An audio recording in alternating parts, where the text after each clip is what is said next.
Listo, Lorraine, podemos empezar la presentación de la charla. Bueno, el día de hoy pues vamos a revisar el tema de neuromonitoreo intraoperatorio y adicionalmente vamos a revisar unos casos en donde la utilidad de la ecografía intraoperatoria pues ha mostrado sus beneficios, ¿sí? En caso de gliomas de alto grado. Entonces, para empezar con el neuromonitoreo intraoperatorio, a manera de introducción, importante recalcar que tanto cirugía de columna como de cráneo se han destacado por tener unas tasas sustancialmente altas de complicaciones posoperatorias, más que todo por los déficits neurológicos. Y para contrarrestar estos déficits, pues se ideó la monitorización neurofisiológica intraoperatoria desde la década de 1970. Esta neuromonitoría busca, ¿sí? Como mantener la funcionalidad de las regiones dianas a intervenir y las vías cerebrales críticas. También busca identificar y preservar aquellos tejidos neuronales que son funcionalmente viables. Y esto es lo que se definiría como mapeo. Todo esto durante pues la intervención quirúrgica y bajo técnicas electrofisiológicas, pues que revisaremos más adelante.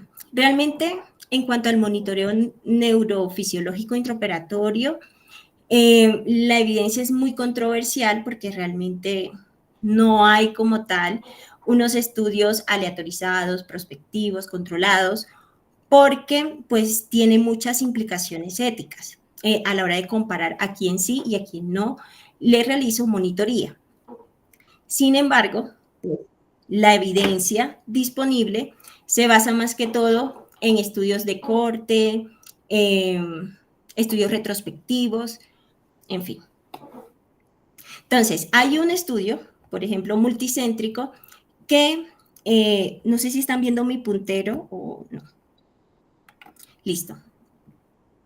Hay un estudio multicéntrico que reportó que pues usando la neuromonitoría en cirugías de columna se puede reducir la tasa de déficit postquirúrgico hasta en un 50% de los casos. ¿Listo?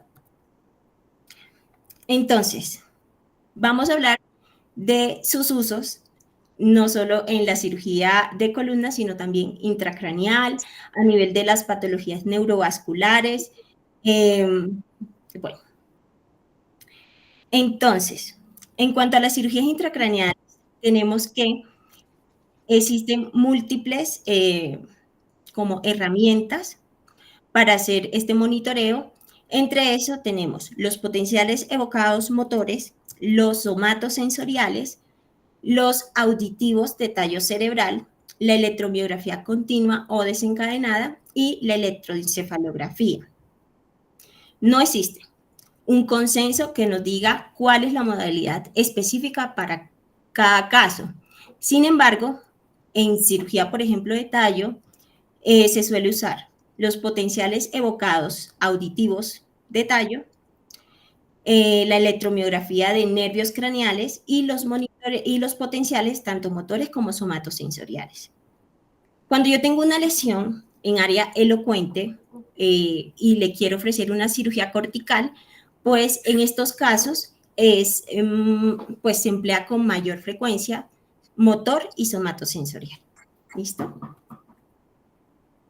Entonces, sí, entonces tenemos los gliomas. Realmente, como sabemos, los gliomas son los tumores primarios del sistema nervioso central, pues más frecuente, casi un 30% de todo ese grupo de tumores. Este tipo de tumor, el manejo óptimo actual, requiere un enfoque multidisciplinario.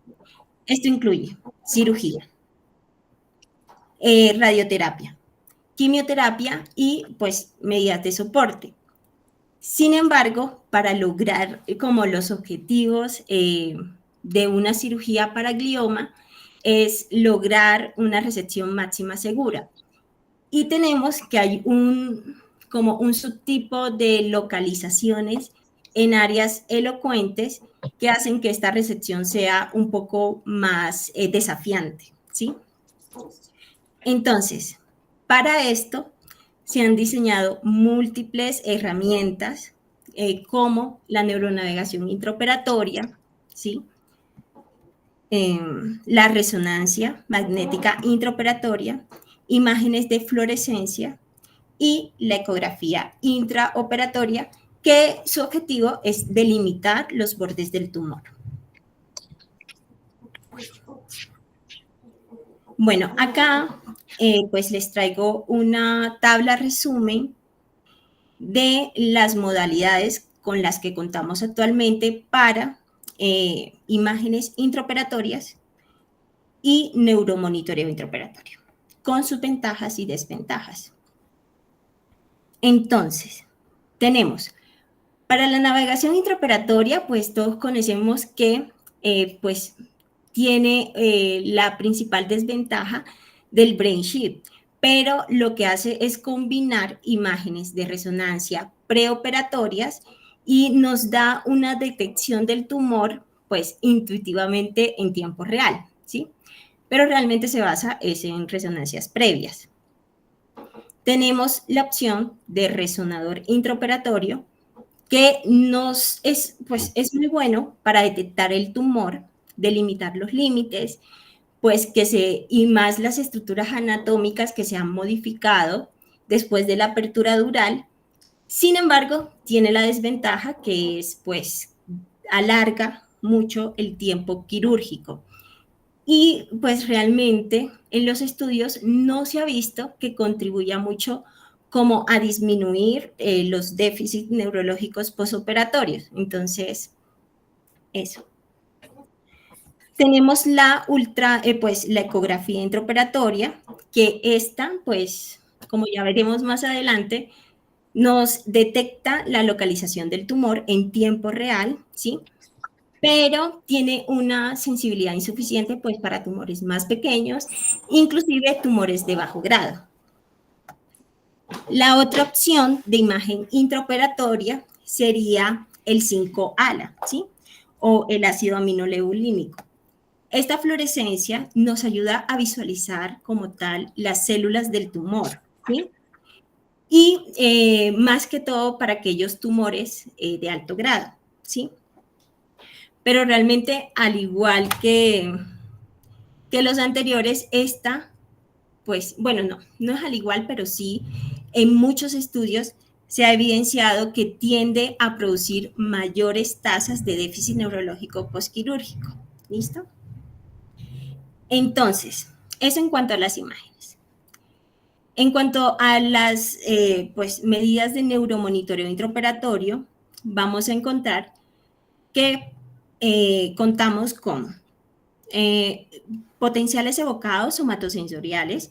Estos son muy útiles para localizar el surco central. También tenemos estimulación eléctrica directa, ¿sí? Que nos ayuda a identificar áreas elocuentes, ya sea en paciente dormido, o sea, bajo anestesia general, o paciente despierto. Y lo otro es que tenemos los potenciales motores y la electrocorticografía, ¿sí? Entonces ya veremos cada una de ellas.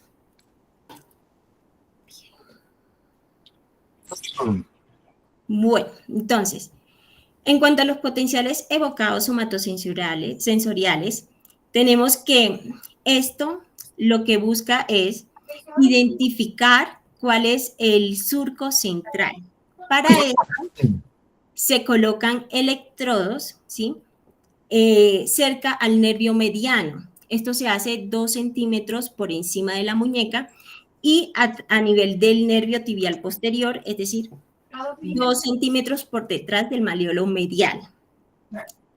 Una vez estimulo estas zonas, pues bueno, esto lo hacemos del lado opuesto al tumor.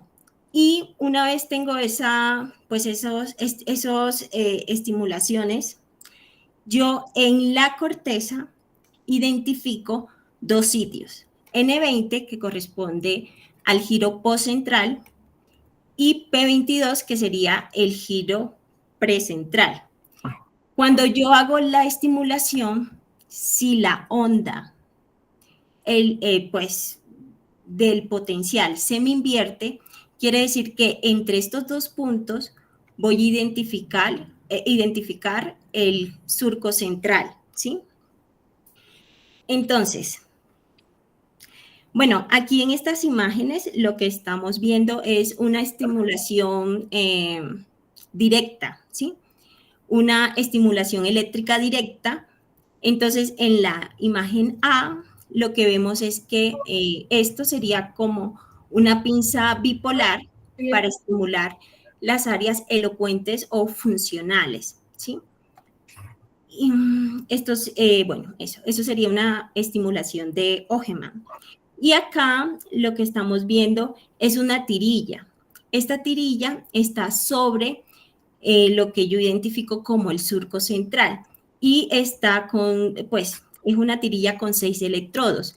Y esto lo que me hace es una estimulación continua durante el procedimiento y me identifica zonas epileptogénicas relacionadas con la tumorogénesis.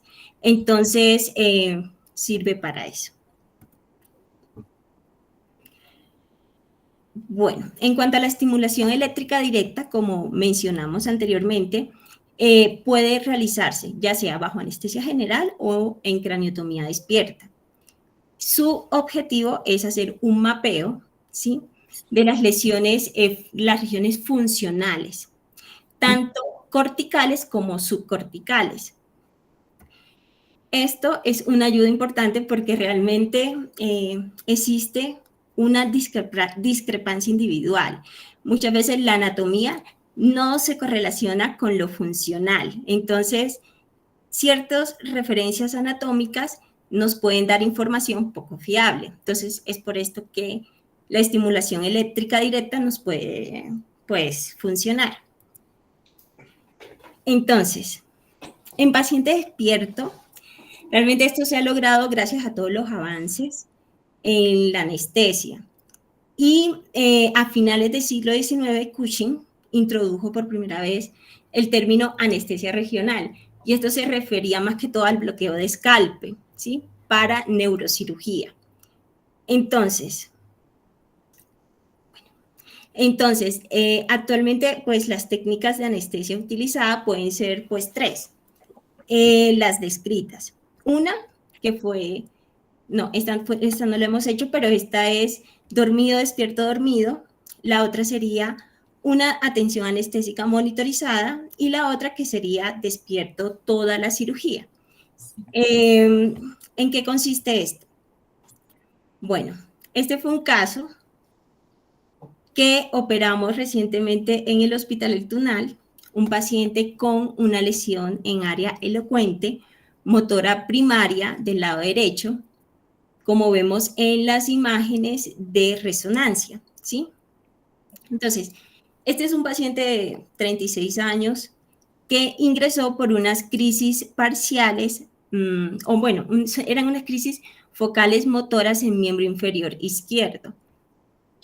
Esto inicialmente se había abordado como una neuroinfección tipo neurocisticercosis, pero realmente no hubo una mejoría clínica ni imagenológica en los controles. Entonces se propuso realizar una resección por medio de craniotomía en paciente despierto.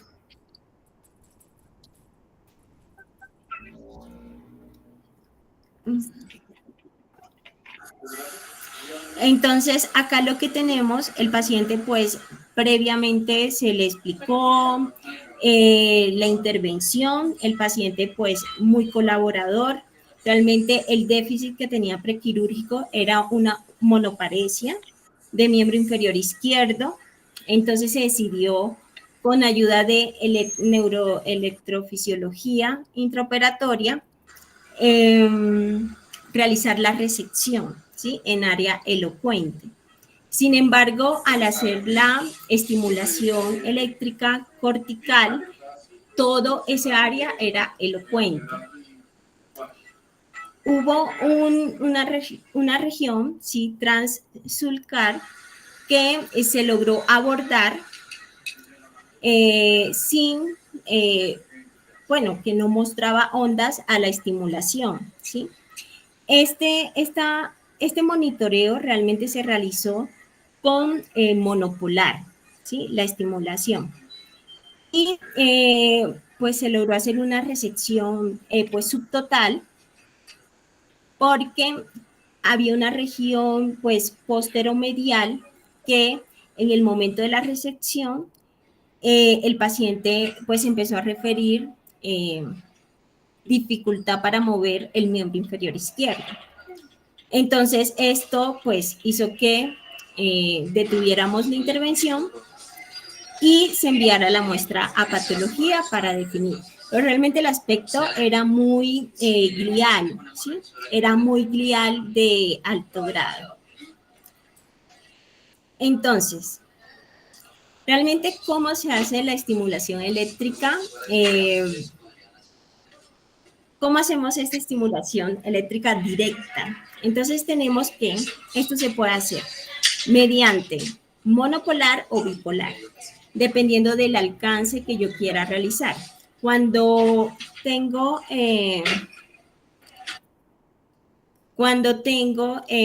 una lesión muy cortical o superficial, suelo usar bipolar de estimulador. Cuando quiero monitorear tractos como el córtico espinal o más profundo, pues el monopolar tiene mayor alcance. Entonces, esta estimulación eléctrica directa se tiene que realizar con un patrón de estimulación continua, ¿sí? Y se realiza al menos 3 veces esa estimulación secuencialmente en cada área objetivo. Esto es para confirmar la localización de las regiones funcionales que quiero preservar, ¿sí? Esta estimulación máximo debe ser de 6 segundos, no más. Y entre una y otra estimulación, el espacio no puede ser muy corto, porque el paciente puede presentar convulsiones o crisis intraoperatoria. Entonces, aquí tenemos los parámetros internacionalmente reconocidos para hacer esta estimulación eléctrica, ¿sí? Entonces, un ancho de pulso de 0.1 a 0.3 milisegundos. La duración de la estimulación debe ser entre 2 a 5 segundos. La frecuencia recomendada tiene que ser de 50 a 60 Hz y la corriente máxima debe ser inferior a 20 miliamperios. ¿Listo? Entonces, tenemos que, pues, la mayoría de los neuroelectrofisiólogos, ellos prefieren hacer un monitoreo, pues, con el paciente despierto, viendo como su respuesta. Sin embargo, pues suelen usar la electromiografía, los potenciales, pero es como para llevar un registro, ¿sí? Entonces, lo que ellos esperan después del estímulo cortical, ya sea motor o sensorial, es, uno, si es motor, quiere decir que el paciente va a presentar una respuesta involuntaria en el hemicuerpo contralateral a la lesión. Si es sensorial, entonces el paciente comienza a referir ya sea disestesias, ardor, entumecimiento, contralateral a la lesión. Lo otro es que para este caso de mapeo de, pues lo que les explicaba, de tractos profundos, es preferible usar estimulación con monopolar. ¿Listo?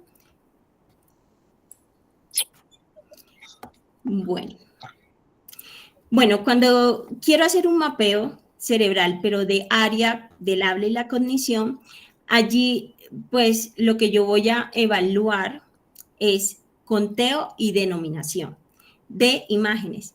Esto pues evalúa respectivamente funciones lingüísticas y cognitivas. ¿Cómo hago esto? El paciente realmente eso necesita un equipo multidisciplinario. Eso entra en neuropsicología, el neuroanestesiólogo, bueno, todos. El día anterior a la cirugía se le muestra al paciente unas imágenes, ¿sí? Que él debe familiarizarse, ¿sí? Y durante la cirugía yo voy a mostrarles las mismas imágenes durante aproximadamente 4 segundos y después de esto lo voy a hacer después de cada estímulo eléctrico y el paciente me debe reconocer la imagen, ¿sí? Que es lo que, pues, como el protocolo para mapear lo que es el habla y la cognición. Entonces, ya cuando hago estimulación eléctrica con paciente bajo anestesia general, pues allí más que todo lo que voy a hacer es un monitoreo motor o somatosensorial, dependiendo del objetivo. Entonces, antes, pues, en la década pasada, Penfield había como diseñado una estimulación cortical con un solo estímulo, ¿sí? Y esto lo hacía con 50 a 60 Hz. Pero realmente desde el 93 eso se dejó de usar y se hace es mediante un estímulo continuo, que fue el que vimos la tirilla que tenía 6 electrodos. Dado que esta técnica pues me disminuye el riesgo de convulsiones intraoperatorias. Aquí, por ejemplo, tenemos una configuración de la neuromonitorización intraoperatoria bajo anestesia general. Entonces, lo que vemos es un protocolo de neuronavegación con la reconstrucción del target o la diana a intervenir y vemos la reconstrucción del tracto córtico-espinal, el desplazamiento de las fibras por la lesión, ¿sí? En área motora primaria. Y aquí estamos observando la tirilla, ¿sí? Con los 6 electrodos para hacer estimulación directa continua. ¿Listo? Entonces, aquí sería la tirilla sobre la superficie cortical y estos son los electrodos que van a ser estimulados. Entonces, si voy a mapear o estimular el área motora primaria, yo elijo los grupos musculares que voy a, pues, a intervenir. Entonces, dependiendo si es cabeza, tronco, extremidades superiores, inferiores, pues así va a ser el estímulo.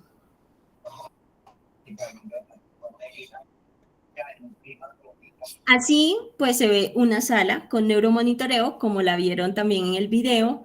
Realmente lo que vamos a tener es, pues, el monitor, la neuronavegación, microscopio y todo el equipo, pues es indispensable para que se pueda seguir un protocolo dependiendo de lo que se busque o del objetivo que se quiera. Entonces, aquí observamos cómo, o sea, cómo se ven las ondas de los grupos musculares que yo estimulo. Realmente, con las ondas de monopolar principalmente, se hace un estímulo que tiene una relación 1 a 1 en comparación, bueno, eso sigue, una correlación lineal 1 a 1 entre la intensidad del estímulo en miliamperios y la distancia desde el área de estimulación hasta el tracto corticoespinal en milímetros. ¿Esto qué quiere decir? Que si yo estimulo con 5 miliamperios y a 5 miliamperios tengo una respuesta muscular, ¿sí? Quiere decir que a 5 milímetros de la punta del estimulador voy a encontrar el tracto córtico-espinal. Entonces, a eso se refiere la correlación 1 a 1. Entonces, Para la anestesia tenemos dos escenarios. Uno, el paciente con anestesia general, que para neuromonitoreo se prefiere TIVA, o sea, intravenosa. Solo se reserva los miorrelajantes para la intubación.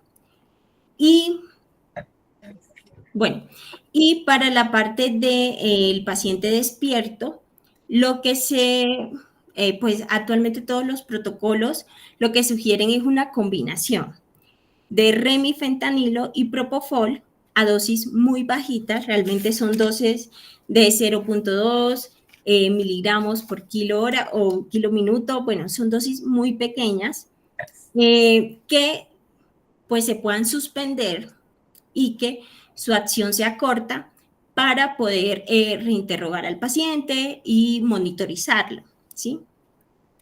Entonces, es lo que se busca. Pues, por ejemplo, en el paciente que realizamos recientemente, se hizo la sedación con desmedetomidina. Realmente el paciente pudo colaborar todo el tiempo y no tuvo depresión respiratoria. Entonces, no hubo ninguna complicación. Bueno, desventajas. De desventajas tenemos que los pacientes pueden presentar crisis epilépticas, ¿sí?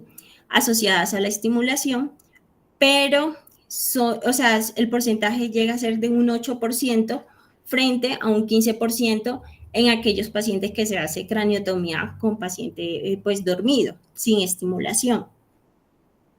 Lo otro es que cuando se colocan pues los electrodos o las rejillas o las tirillas pueden producirse lesiones en la corteza y lesiones vasculares corticales asociadas a esto. Y sus ventajas, como hemos visto, es lograr una recepción segura, reduciendo el daño tisular. Lo otro es que cuando estamos en área elocuente, esta ayuda se puede fusionar con o puede ser complementaria a otras herramientas, como ya vimos, el neuronavegador, la fluorescencia o el resonador intraoperatorio. Entonces, recientemente describieron esta modalidad, que sería un triple mapeo, ¿sí? Y es porque se hace en pacientes que tengan gliomas o lesiones perirrolándicas o que pueden comprometer tanto motor como somatosensorial, y para esto se hace potenciales motores, mapeo cortical con bipolar a baja frecuencia y mapeo subcortical con monopolar. Entonces, esto pues me delimita mejor la lesión y me permite una resección extensa con bajo déficit. Entonces, es una modalidad que se ha implementado con frecuencia. Bueno, la electrocorticografía realmente es un monitoreo que se ha realizado desde hace mucho tiempo. El primero fue Penfield, que lo utilizó, que la empleó para localizar el origen de la epilepsia, ¿sí? Este estudio se usa para identificar ondas epileptiformes secundarias a tumor. Entonces, lo que recomiendan es que previo a la cirugía se haga una electrocorticografía y después de la resección del tumor se repita. Si se observan en el registro ondas epileptiformes, se realiza una nueva pues, intervención. Lo que recomiendan es una fulguración fulguración de las áreas focales, ¿sí? La cuestión es que este tipo de intervención puede no solo detectar crisis, sino desencadenarlas. Entonces, lo que recomiendan es detener rápido la crisis, ya sea con cristaloides fríos o manejo intravenoso anticrisis. ¿Listo? Bueno, acá les traigo un primer caso de la literatura en donde se empleó el neuromonitoreo. Este es un paciente joven, ¿sí? Que presentaba hemiparesia, hemipostesia, hipoacusia, un facial periférico, y le evidenciaron en resonancia, esta es una secuencia T2 axial, una lesión quística, multiquística, que en el T1 contrastado se observaba unas cápsulas y tabiques intralesionales que se decidieron llevar a cirugía para resección bajo monitoreo electrofisiológico. Entonces, lo que describen en este caso es que pues se monitorizó realmente séptimo y quinto par, ¿sí? Entonces, inicialmente hicieron estímulo en la lesión y el monitoreo muestra una línea isoeléctrica, ¿sí? Es decir, estaban pues indicando un área no elocuente. Y esto lo hicieron con 3 miliamperios. Repiten con ese voltaje en otro área elocuente y se observa que hay actividad. Ellos colocaron, pues para evaluar séptimo y quinto, colocaron electrodos, ¿sí? Periorbitarios, bucales en el macetero y mentón. Entonces, durante la intervención, observaron no solo actividad eléctrica, sino también motora. Entonces, en área elocuente. Lo repitieron con 0.1 miliamperios y volvió a ser, pues, positivo la estimulación.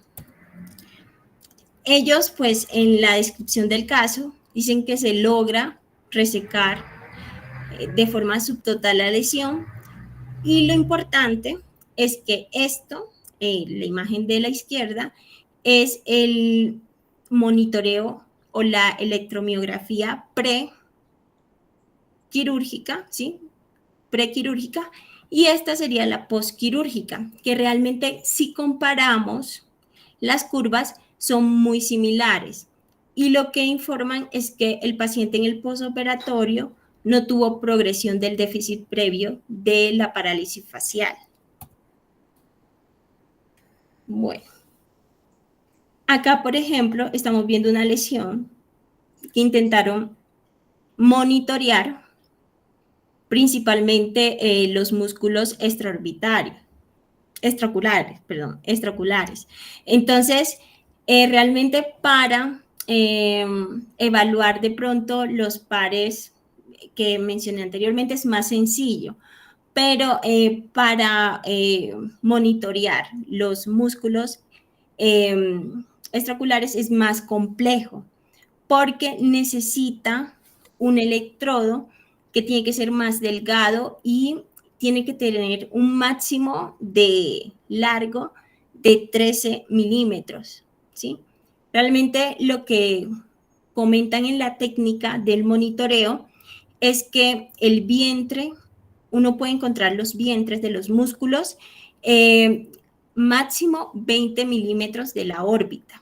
Entonces, no se puede superar este largo, ¿sí? Y el grosor tiene que ser, pues, delgado. Entonces, acá les traje un video de cómo se colocan esos electrodos, ¿sí? Para monitorizar tercer, cuarto y sexto par. Entonces, lo que ellos hacen es, bueno, este era más largo. Realmente en la descripción ellos dicen que usaron un electrodo. Sale mi voz. Entonces, espérame un momento. No sale. Espérame un momento. Y les muestro porque es muy interesante esa parte.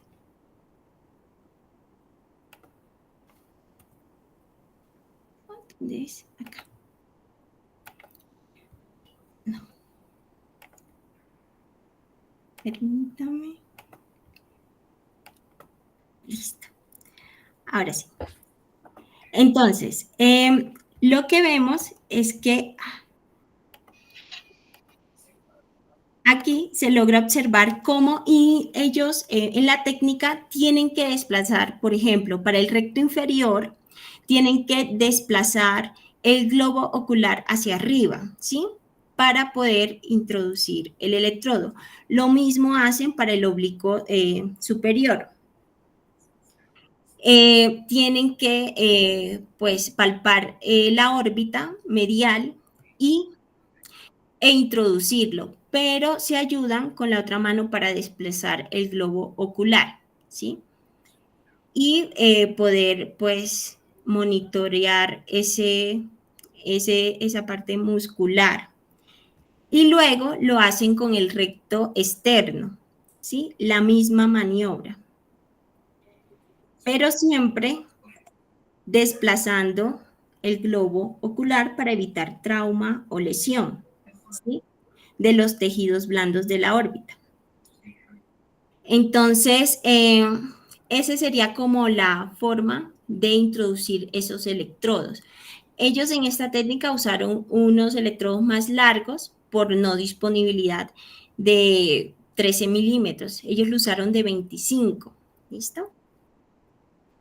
Bueno, el neuromonitoreo también se puede usar, recientemente se ha usado para patologías neurovasculares, principalmente lesiones carotidias, que yo quiera monitorear un déficit intraoperatorio, ya sea por clipajes temporales o definitivos de segmentos carotidios.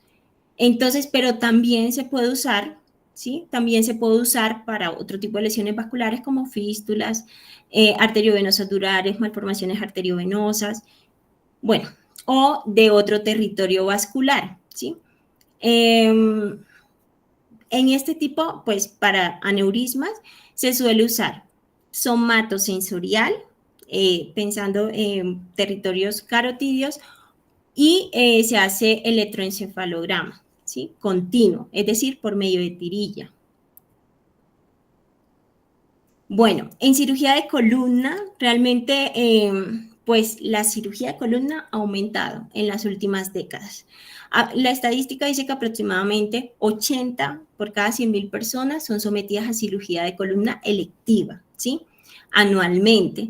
Entonces, el uso del neuromonitoreo en columna inicialmente se diseñó fue para manejo de malformaciones de tipo escolióticas. Sin embargo, se ha generalizado también para trauma, para tumores, disectomía cervical, con mielopatía, fusiones posteriores, ¿sí? Entonces, por ejemplo, este caso que ya hemos revisado en otras ocasiones, del OMI y nuestro servicio, en donde un paciente con un tumor a nivel del cono, un ependimoma, este paciente requirió pues resección de la lesión, ¿sí? Usando neuromonitoreo intraoperatorio. El paciente se encontraba realmente paraparético, asimétrico de predominio izquierdo, y en el transoperatorio no presentó realmente cambios en los potenciales evocados motores, y prequirúrgicamente el trazo no cambió, ¿sí? No cambió en el trazo de posoperatorio. Entonces, eso con ese caso. Lo otro es que en columna cervical, pues, tiene una amplia utilidad, o bueno, amplio uso, más que todo para lesiones cervicales, multinivel, que quiera hacer un abordaje anterior, corpectomías o tumores. Pues lo que pues, se dice es que se predice que va a haber un aumento del 13.3% en el volumen quirúrgico entre 2020 a 2040 para cirugías cervicales, ¿sí? Y el neuromonitoreo intraoperatorio, pues suele ser útil para abordar este tipo de patologías, ¿sí? Entonces, ¿qué modalidades puedo usar en columna? Realmente son las mismas que hemos revisado, ¿sí? Solo que dependiendo del segmento que yo quiera, pues, monitorear, pues así va a ser la colocación de los electrodos, ¿sí? Para extremidades superiores, pues se suele monitorear el mediano, el ulnar, también el tibial posterior o peroneal en miembros inferiores, ¿sí? Esto para medir somatosensorial. Sin embargo, si yo quiero evaluar función motora, el gol estándar es los potenciales evocados motores, obviamente. Entonces, sin embargo, esto tiene la limitante de que para hacer un buen neuromonitoreo no se puede usar miorrelajantes en el transoperatorio, solamente reservado para la intubación, ¿sí? Dada alta tasa de falsos positivos.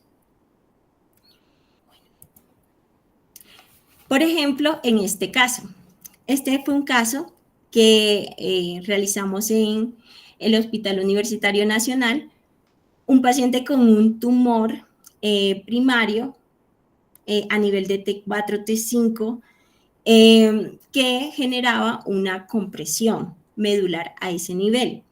Ese paciente se decidió llevar a cirugía para una corpectomía. Sin embargo, durante la intervención, cuando se estaba completando la corpectomía, el neuromonitoreo, pues el neuroelectrofisiólogo nos dijo que se había aplanado los potenciales, ¿sí? Entonces, en ese caso, uno, o sea, ya terminando la corpectomía, uno comienza a ver qué pasó en retrospectiva. Entonces, es allí donde vienen los protocolos. Existe una estandarización de protocolo que es, en esos casos, ¿cuál es el paso a seguir? Entonces, tenemos, primero, apenas haya algún cambio en la monitoría, tengo que descartar que no haya una disfunción técnica de los equipos. Si no se detecta algún daño en los equipos, tengo que preguntarle al anestesiólogo cómo está la frecuencia cardíaca, la hemoglobina, porque existen factores, ¿sí? Que la anestesia, o sea, hay factores fisiológicos que la anestesia y la ventilación controlan, pero que también influye en la excitabilidad de los nervios. Entonces nos toca ver qué factores están afectando esa excitabilidad. Lo otro es que si realmente todo está fisiológicamente normal, entonces nos toca repasar técnicamente, ¿sí? ¿Qué maniobra, qué intervención me predispuso o me conllevó a esa situación? Y tratar de resolverlo, ¿sí? Ya sea colocación de tornillos, manipulación de raíces, bueno. Entonces, ¿cuáles son las ventajas? Cuando un neuromonitoreo muestra alteración en cirugía de columna, se ha demostrado que hasta el 16 y 40% de los casos desarrollaron o paraparesia o paraplegia o cuadriplegia. La desventaja es que realmente los estudios que, por ejemplo, en cirugía de disectomía cervical, ACDF, vía anterior, no hay ningún cambio o no existen diferencias, ¿sí? Entre hacer una CDF con monitorea versus sin monitoría. Entonces, realmente es un costo que no es superado en beneficios en ciertas intervenciones. Listo. Eso era en cuanto a neuromonitoreo. Y la parte de la ecografía intraoperatoria la quise abordar muy con casos, ¿sí? Porque pues ya la parte física del efecto Doppler y eso ya lo revisamos en otras sesiones, pero importante. Realmente la ecografía ha sido muy útil en los pacientes oncológicos neuroquirúrgicos desde 1970 y ha sido de utilidad específicamente para gliomas, ¿sí? Entonces, el estudio que revisé, lo que hicieron fue describir 3 casos con gliomas de alto grado que usaron la ecografía intraoperatoria con reconstrucción 3D. Entonces, estos 3 pacientes eran mujeres, la edad media fue 56 años, 2 de ellas eran gliomas de alto grado tipo glioblastoma y una era astrocitoma grado 3. En este estudio se usó el sistema de neuronavegación de BrainLab y usó este sistema que se llama BK5000, que es un sistema realizado en Massachusetts y que lo que hace es hacer la reconstrucción 3D de la imagen ecográfica en 2D. Entonces, ellos toman esa imagen, la procesan con ese software y crean la reconstrucción. Y obtengo este tipo de imagen, ¿sí? A partir de ecografía, fusionada con neuronavegación. Entonces, por ejemplo, este caso. Este caso es de una paciente de 68 años que ingresó por inestabilidad para la marcha y caídas recurrentes. Le realizan una primera imagen donde se observa una lesión irregular que capta el contraste de forma difusa, áreas hipointensas y edema perilesional que hace efecto de masa de vía línea media, ¿sí?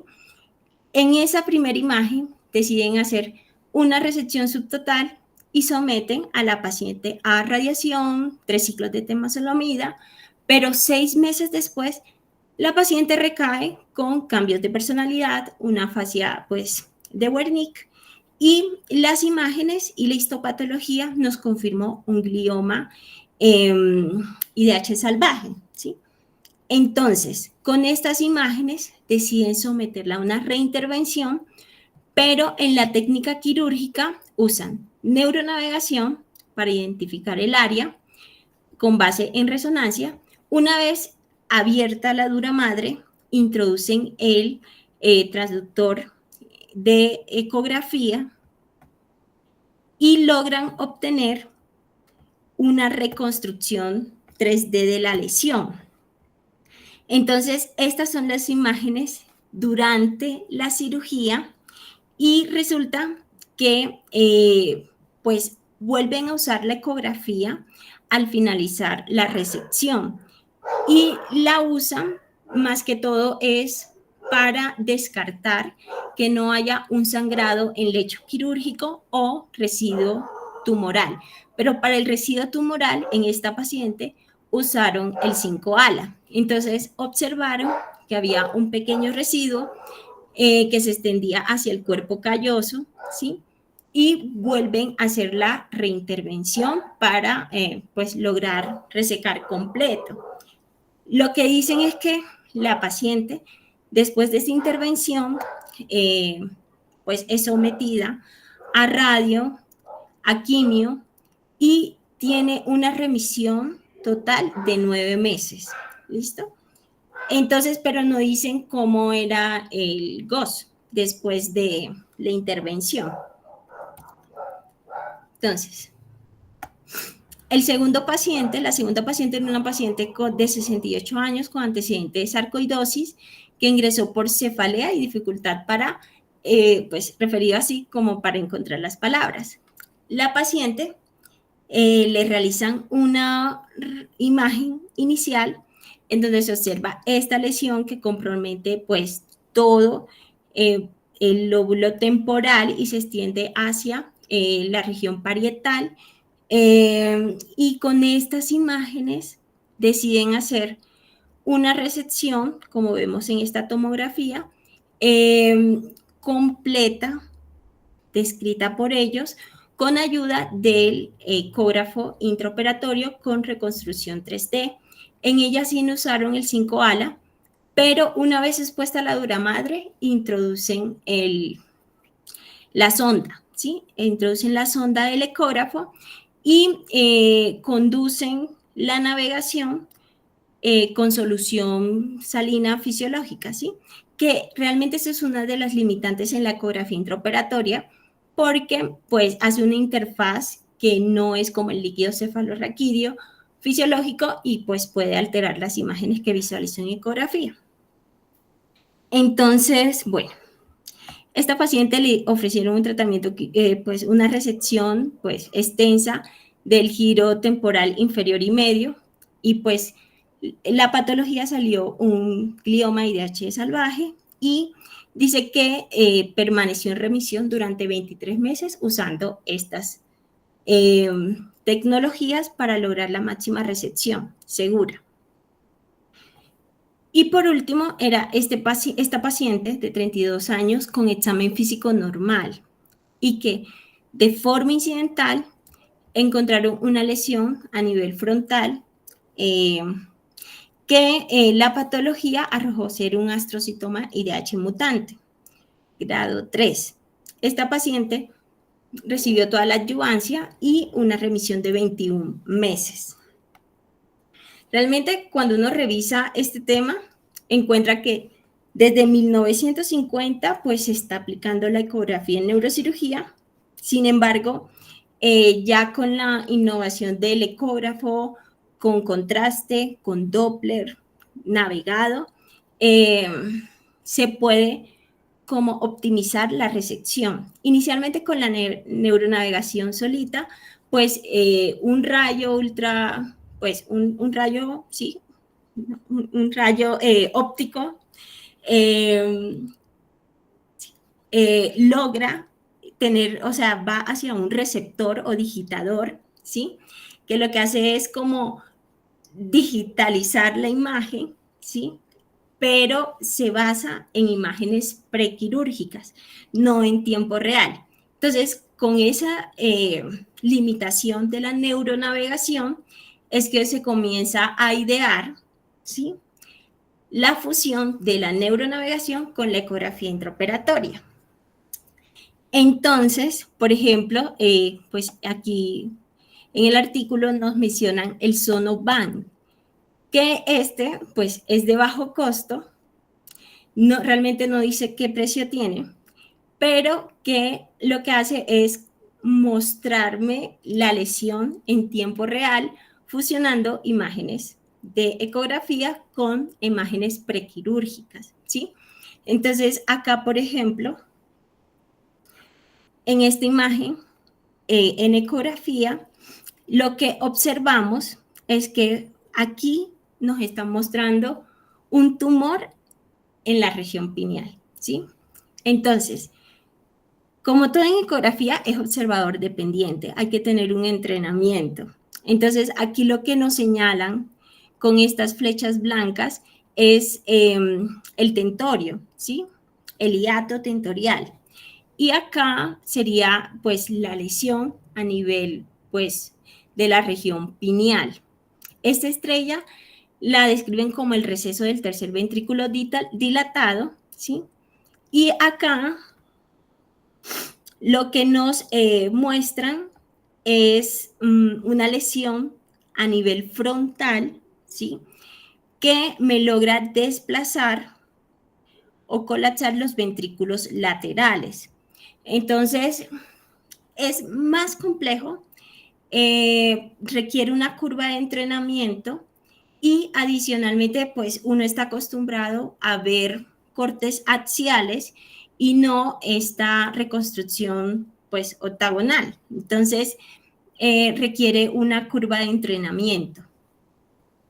Acá, por ejemplo, nos muestran una lesión tumoral hiperecoica, ¿sí?, que este es como las imágenes transoperatorias en donde se observa una lesión residual que en el pues que inmediatamente posterior a la resección ya disminuye su espesor. Lo mismo sucede pues en esta lesión, que acá se ve la lesión hiperecoica y Ya la imagen final me muestra una disminución del espesor o de la línea hiperecoica. Entonces, ¿cuáles son los beneficios? Nos ahorra tiempo, dinero, solo la ecografía, ¿sí? Es útil donde no tenemos resonancia ni neuronavegador, elimina la inexactitud cuando nos basamos en imágenes prequirúrgicas, no interfiere realmente con otras tecnologías y nos da una idea real de la lesión, de si hay residuo o no, de lo que pasa o de los cambios anatómicos que se van dando durante la intervención, a diferencia de las imágenes o de las herramientas con estudios prequirúrgicos. La limitación, pues, es que, pues, como vieron, la calidad de la imagen es bastante subóptima en comparación a otros estudios y que, pues, depende mucho, es muy observador dependiente, ¿sí? Para poder interpretar las imágenes y tomar una decisión. Entonces, acá nos están mostrando el uso de tanto neuronavegación, ¿sí? Con fiducias o con óptico, y el empleo de la sonda a través de la craniotomía, ¿sí? Con una imagen que está fusionada con Doppler, color. Acá vemos cómo se fusiona la ecografía con reconstrucción 3D con una resonancia prequirúrgica. Perdón, en esta se usó resonador intraoperatorio. Entonces, lo que muestra es la imagen previa, ¿sí? Y la imagen transoperatoria, ¿sí? O sea, le repiten la resonancia al completar la resección para identificar si hay residuo tumoral o no. Entonces, esta es una tabla de resumen que la dejo acá como para ver las ventajas y desventajas de cada una de las modalidades ecográficas, ¿sí? Entonces acá está la ventana 2D, 3D, con Doppler, con contraste o con elastografía, que esta nos da un valor de consistencia, ¿sí? Bueno, listo. Y esto por último, este también son imágenes ecográficas intraoperatorias que se comparan con imágenes de resonancia intraoperatoria. Entonces, pues como vemos, las imágenes son muy similares, ¿sí? En cuanto a la ecografía con la resonancia. Conclusión. La ecografía intraoperatoria, pues es una herramienta que mejora la neuronavegación convencional porque nos da información en tiempo real. Tiene un impacto favorable, ¿sí? En cuanto a la información que nos ofrece y la precisión, ¿sí? Y pues es en tiempo real. Sin embargo, depende mucho de la capacidad del operador para identificar esos cambios que se van dando en el transoperatorio, porque pues la anatomía va cambiando, el edema, el desplazamiento de las estructuras, entonces requiere esa destreza, ¿sí? Y eso era todo lo que tenía para compartirles.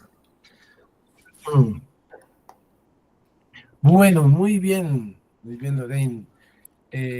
Un tema un poquito extenso, pues, todos los temas son extensos dependiendo de cómo uno los enfoque, pero cada cosa tiene su aspecto a profundizar. Me gustó que la profundizó más que todo en el mapeo que hacemos en intraoperatorio con el paciente despierto, que es como el que es un poquito como más emocionante, que uno está como actuando en el área crítica y en el área motora o en el área de lenguaje. Entonces es como para los estudiantes lo que ustedes han visto en videos donde ponen al paciente a tocar guitarra o a tocar violín o a hablar o a cantar.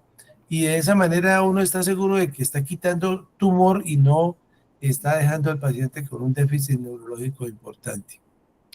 Eh, Eso es como la parte como más, como la más taquillera, por decirlo así, que le que emociona y que, bueno, dicen, oiga, se pueden hacer cosas impresionantes sin dañar el cerebro. Pero obviamente que ninguna neurona a uno le sobra, ¿no? Recuerden que por cada centímetro cúbico de tejido cerebral hay más de 50 millones de neuronas. Entonces, si usted se pone a quitarle pues, tejido cerebral a un paciente así, así no sea elocuente, son 50 millones de neuronas por centímetro cúbico. Creo que son más, pero digamos, dejémoslo en ese número nomás. Entonces, para que lo tengamos en mente y seamos pues, siempre, uno le da mucho temor porque hay veces en la cirugía, como ustedes vieron, el cerebro se ve normal. Entonces, ese es el temor de uno hacerle una lesión a una persona que pues sabemos por imágenes o por clínica que tiene algo malo, pero qué tal que le quitemos un punto, un tejido que pues, no sea el que queremos y le hagamos una lesión neurológica. Entonces, esta tecnología es lo que ha permitido, es como los aviones, o sea, es lo que ha permitido que las cirugías sean seguras. La idea es la seguridad y entre más seguridad mejor, por eso las cosas se van poniendo costosas. Estas cirugías, cualquier cirugía de mapeo cerebral, un mapeo fácilmente en Colombia está costando 4 o 5 millones de pesos. Una navegación cuesta lo mismo. Entonces ahí van 10 millones. Si usted le pone adicionales otros arandelas de Aspirador ultrasónico, en uno de los casos es aspirador, un aspirador. entonces, ¿quién paga eso? Pues el Estado colombiano, o sea, todos nosotros. ¿Listo? Entonces, ¿a dónde vamos a dar? Sí, somos capaces de soportar ese tren de gastos tan impresionante. Sería lo ideal que todos los pacientes tuvieran todas estas cositas, pero por Dios, no sé a dónde iremos a llegar en esta parte tecnológica, porque como les digo, cada caso es pues uno podría decir, yo quisiera tener para una hernia discal también monitoreo neurofisiológico. Pues les cuento una cosa, yo estuve en Estados Unidos en 1995, 96, y cuando yo estuve allá, a todas las hernias discales les hacían monitoría. Y yo, Dios mío, ¿pero para qué? Yo aquí pues, nunca usábamos nada de eso. Bueno, en aquella época allá, esa monitoría no la asistía ningún fisiatra ni neurólogo. Eran técnicos en electrofisiología que se conectaban y se la pasaban todo el día en la pantalla, todo el día, no, pues durante toda la cirugía se la pasaban mirando la pantallita del computador y ya le avisaban al neurocirujano, doctor, se bajaron los potenciales o está muy lento la transmisión eléctrica de los potenciales evocados somatosensoriales, etcétera. Todos los aneurismas tenían monitoría electrofisiológica, electroencefalográfica, perdón, todos los aneurismas, toda la cirugía vascular tenía el paciente, le colocaban como un gorrito en la cabeza y ahí tenía todos los electrodos para hacerle mejor dicho, eso era muy rápido, porque usted sabe que eso, pues, todo eso cuenta, eso es dinero, el tiempo es dinero. Entonces, el tiempo de cirugía intraoperatorio habría que valorarlo. Este, pero claro, entre más seguridad mejor. Quisiéramos que no nos pasara absolutamente nada, pero aún a pesar de que estemos con toda la monitoría, pueden pasar situaciones desastrosas. Hay que ser cuidadosos desde el principio de todo procedimiento. Pero bueno, me pareció chévere su enfoque, nos repasó bastante los conceptos y muy bien. Bueno, Víctor, cuéntenos, Víctor nos quiere decir algunas palabras. Gracias. Hola, buenas noches. Bueno, muchas gracias a Loren por la charla. Eh, Quería aportar de pronto dos cositas puntuales. Del monitoreo intraoperatorio en paciente despierto, los casos que he podido hacer, me he dado cuenta que es totalmente operador dependiente o más equipo dependiente.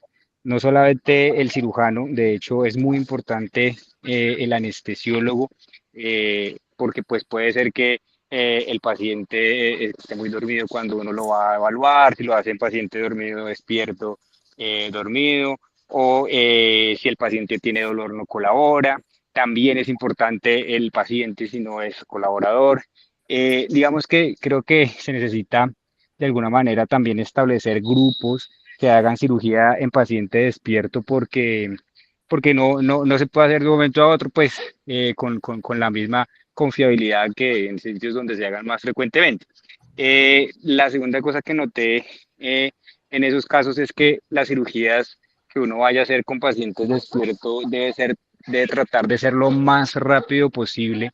Entonces deben ser cirugías muy bien escogidas, no la lesión que uno sabe que va a demorar 4, 5, 6 horas, porque normalmente eso agota al paciente. Una cirugía muy larga hace que el paciente se agote y entonces empieza a no colaborar y ese es un falso registro de lesión. Entonces ya está cansado, simplemente no quiere hablar o no quiere mover la pierna o no quiere mover el brazo y entonces pues uno cree que es que está irritando o lesionando una lesión y decide parar la cirugía. Entonces me he dado cuenta que cirugías que sean extensas, que el acto quirúrgico y todo junto, mientras el paciente esté despierto, dure más allá de 3 horas, no difícilmente va a lograr una confiabilidad durante todo el procedimiento. Y ya finalmente me llamó la atención en el caso que mostró Lorena al principio, que hicieron en Tunal, pues era una lesión, era elocuente, pero del lado derecho. Entonces vi que le hicieron despierto, me preguntaba si era que el paciente de pronto tenía dominancia cerebral derecha o cuál fue la razón por la cual decidirla hacerlo despierto, ya que pues normalmente se reserva es específicamente para casos principalmente donde no podemos evaluar cosas como el lenguaje, pacientes dormidos. Entonces eso es básicamente lo que quería como aportar. Sí. Bueno, Víctor, en ese caso realmente se decidió despierto porque el paciente ya tenía un déficit focal motor por la monoparesia. O sea, el paciente tenía una monoparesia izquierda que se asociaba o se acompañaba de crisis focales motoras que iniciaban pues en la pierna y que a pesar del manejo anticrisis, pues él persistía con una frecuencia ictal eh, pues mayor, ¿sí? Pues no buscábamos manejar como tal la crisis, sino también tener un diagnóstico histopatológico, porque se había abordado como una neurocisticercosis y el paciente seguía pues con el edema lesional. Y la imagen pues nos mostraba que estaba pues en todo el área motora del lado derecho. Entonces, por eso fue que decidimos hacerlo despierto. Listo, gracias. Sí. Andrés, Hola, doctor. Buenas noches, Lore. Muchas gracias por la charla.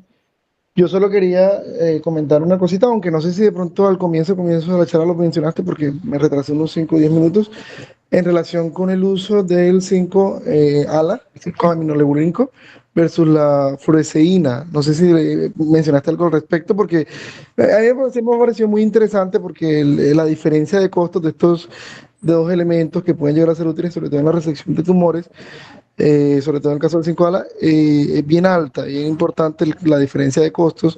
Entonces, ¿tú mencionaste algo de eso o leíste algo al respecto o no mucho? No, del Ok. costo no. Lo Bueno, que sí, pero, ajá, lo que sí sé ahorita es que en Colombia, pues ya contamos con el 5-ALA, sí, solo que toca hacer la solicitud en MIPRES, no POS, y en una semana, pues ya podemos hacer uso, dependiendo del sí, paciente. Solo en que efecto. lo cubre la EPS, no sé qué precio tiene, y la casa que se encarga de la gestión te ofrece las lupas si no tienes el microscopio. Entonces, pero no sé los costos realmente. Bueno, es chévere, realmente yo sí creo que eso es una cosa que es útil. Yo he estado en algunas cirugías en las que pues se usa tanto la navegación como algunos de estos elementos que genera fluorescencia bajo una luz especial y yo creo que sí es muy útil porque el tema de la neuronavegación fue algo que tú mencionaste y es el tema del brain shift.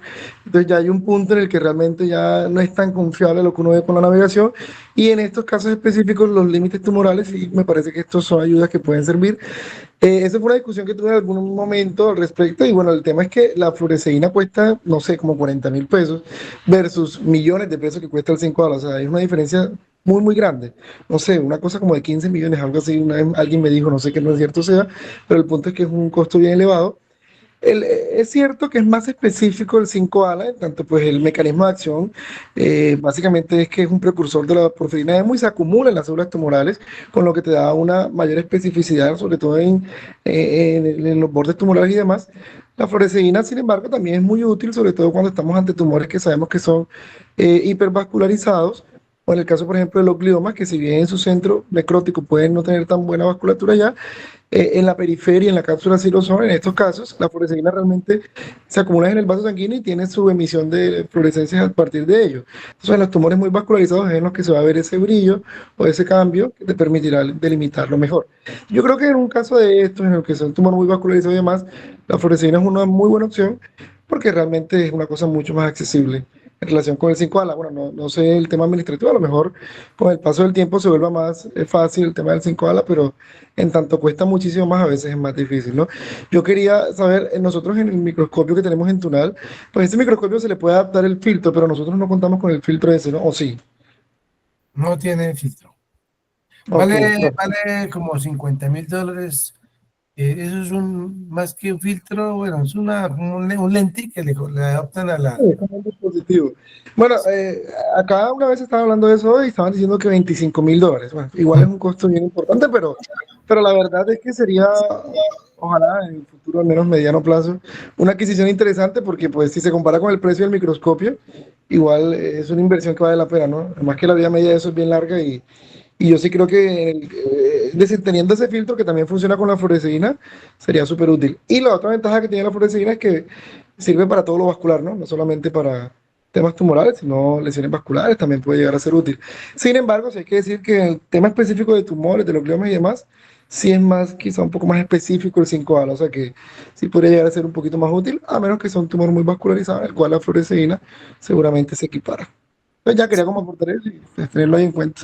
Sí, gracias Andrés. Eso lo refería, así que la fluoresceína se usa más de pronto para hemangioblastomas, meningiomas y gliomas vascularizados con alta vascularización. Para Acá, por bajo ejemplo, grado, en Barranquilla las están usando toma también. con bastante frecuencia y he estado al menos en unas 3 cirugías en el último mes y medio de eso y de verdad que sí me ha parecido muy útil. O sea, sí hubo una particularmente en la que era un tumor que estaba, mejor dicho, ahí en la adyacencia del ventrículo. Entonces casi que empezando la resección del tumor, no sé, apenas iría un 30%. El doctor pues inadvertidamente entró al ventrículo y se salió todo el líquido cefalorraquídeo y por ende se perdió prácticamente toda la relación con la navegación. Y a punta de fluoresceína, él se fue guiando y buscó hasta que en verdad se empieza a ver que se pierde la fluorescencia y ya se empieza a ver un tejido más opaco. Bueno, a partir de ahí se guió toda la cirugía y en la imagen control fue maravilloso. O sea, justo donde estaba el tumor fue lo que se quitó. Entonces vi como la utilidad muy franca en ese caso. En particular me gustó mucho, la verdad. Y pues 40.000 pesos me pareció algo muy interesante. Ojalá pudiéramos adquirir ese filtro. Vamos a tener que hacer una campaña para en los próximos años los egresados, a ver si donamos a Tunal el filtro. Eso. Está muy buena la campaña. Oiga, hay una cosa intermedia entre la fluoresceína, la ALA, 5-ALA, y la fluoresceína que es el verde indocianina. Y el costo, una ampolla de esas vale como 1,500,000, 2 millones de pesos. Pero también lo malo es que se necesita una lente especial. Entonces también toca con lupas especiales o con un filtro para el microscopio, ¿no? Esto es para los estudiantes de pregrado en cuanto a los colegas que están aquí, que no interpretan eso. Lo que pasa es que en cirugía el cerebro se ve todo amarillo, digámoslo así. Y en cambio, cuando uno usa estas tinturas, entonces eso es como algo que hace un brillo especial, como esos colores, ¿cómo es que se llaman esos colores de, Fluorescentes, sí, fluorescentes, digámoslo así? Y entonces, con neón. estos microscopios o con estas lentes, uno ve que el tumor capta, capta esta sustancia y entonces la resección se facilita porque si no de otra manera uno podría resecar tejido normal o si uno es temeroso, pues no sacar el tejido maligno. Eso es, también es una especie de neuromonitoría intraoperatoria. Bueno, muy bien, yo creo que estamos avanzados en la noche, muy divertido, muy interesante. Y vamos por terminar la sesión. Ah, David Castillo, bueno, David Castillo, a ver qué nos quiere decir y Amortegui. David Castillo primero. Gracias, Lorey, por la charla. Primero, quería preguntarte una cosita ahí como que me pareció bien interesante y es que si existe algún tipo de monitoreo especial o si esto se ha estudiado para los pacientes que se les hace anastomosis del hipogloso al facial, porque en estos pacientes pues se hace una sección, hay una técnica en la cual se hace una sección parcial del hipogloso y pues esta es la que se anastomosa pues al facial. Entonces pues esto con el fin pues de evitar pues las complicaciones más pues motoras de la lengua como tal y la hemiatrofia de la lengua. No sé si de pronto hayas leído algo al respecto. No, mira que realmente lo que tiene evidencia, o sea, que tiene estudios, o sea, como dije, el neuromonitoreo intraoperatorio neurofisiológico, realmente es muy controversial porque no tiene estudios aleatorizados, controlados, prospectivos. Sí, el que sí tiene esos estudios es el neuromonitoreo en laringio recurrente para cirugías de tiroides y cervicales, pero realmente no vi estudios relacionados con esas anastomosis de facial con hipogloso. Tocaría revisar, porque realmente lo que sí tiene evidencia es en laringio recurrente. Gracias. Bueno. Jorge Amortegui. Hola, profe, hola, Lorraine. Lorraine, muchas gracias por tu charla. No, más que una pregunta, es como un aporte. Cuando yo revisé algo del tema, algo que me pareció interesante es la integración pues de un procedimiento microquirúrgico guiado por el ala asociado a algo que se llama el Zeus, que es como la ultrasonografía Con contraste, potenciada con medio de contraste, contraste, ¿sí? ajá, sí. Entonces, digamos que lo interesante de esto es que, digamos, hay un artículo en el Neurosurgery que comparan el grado de resección quirúrgica de los tumores, específicamente de gliomas, donde dan evidencia de que al integrar ambos métodos se tiene mayor extensión de la resección tumoral y también mayor nivel pues de sobrevida en los pacientes, por ende, pues. Entonces, digamos que lo que ellos plantean o el principio de esto es que muchas veces al utilizar el 5 ala, digamos que cuando hay campos muy profundos o en corredores, digamos, de trabajo quirúrgico que no son propiamente ortogonales, pueden haber nódulos del tumor o incluso los microsangrados que se dan durante la resección o cuando uno va colocando hemostáticos para controlar el sangrado. En esas áreas de sangrado hemostáticos, digamos que la luz quirúrgica y el 5-ala no van a dar la fluorescencia que uno espera. Entonces, digamos que ellos integran esa ultrasonografía con medio de contraste porque ella, pues digamos que permite como visualizar a través de esos tejidos que no están expuestos a la luz del microscopio y que de pronto están un poco más ocultos o un poco más allá del margen donde uno está haciendo la resección tumoral. Entonces, digamos que es una estrategia que es interesante, pues lastimosamente nosotros pues no contamos aún o no he visto en las prácticas que he tenido que contemos ultrasonografía con contraste, pero la ultrasonografía intraoperatorio creo que nos ayuda a visualizar más allá de, pues, del corredor quirúrgico que uno va haciendo con la misma resección tumoral. Entonces, pues ese era el aporte y me parece pues muy interesante. Es una estrategia que también se puede utilizar y ojalá si en algún momento lográramos conseguir el filtro del microscopio de Tunal, sería chévere integrar ambas estrategias para tener un mejor resultado en los pacientes. Sí, gracias, George. Bueno, muchas gracias por los aportes y Listo, profe. ya estamos bastante ilustrados. Muchas gracias. Damos por terminada la sesión. Que descansen. Gracias. Gracias, profe. Bueno, que descanse. Gracias. Gracias. Gracias. Gracias.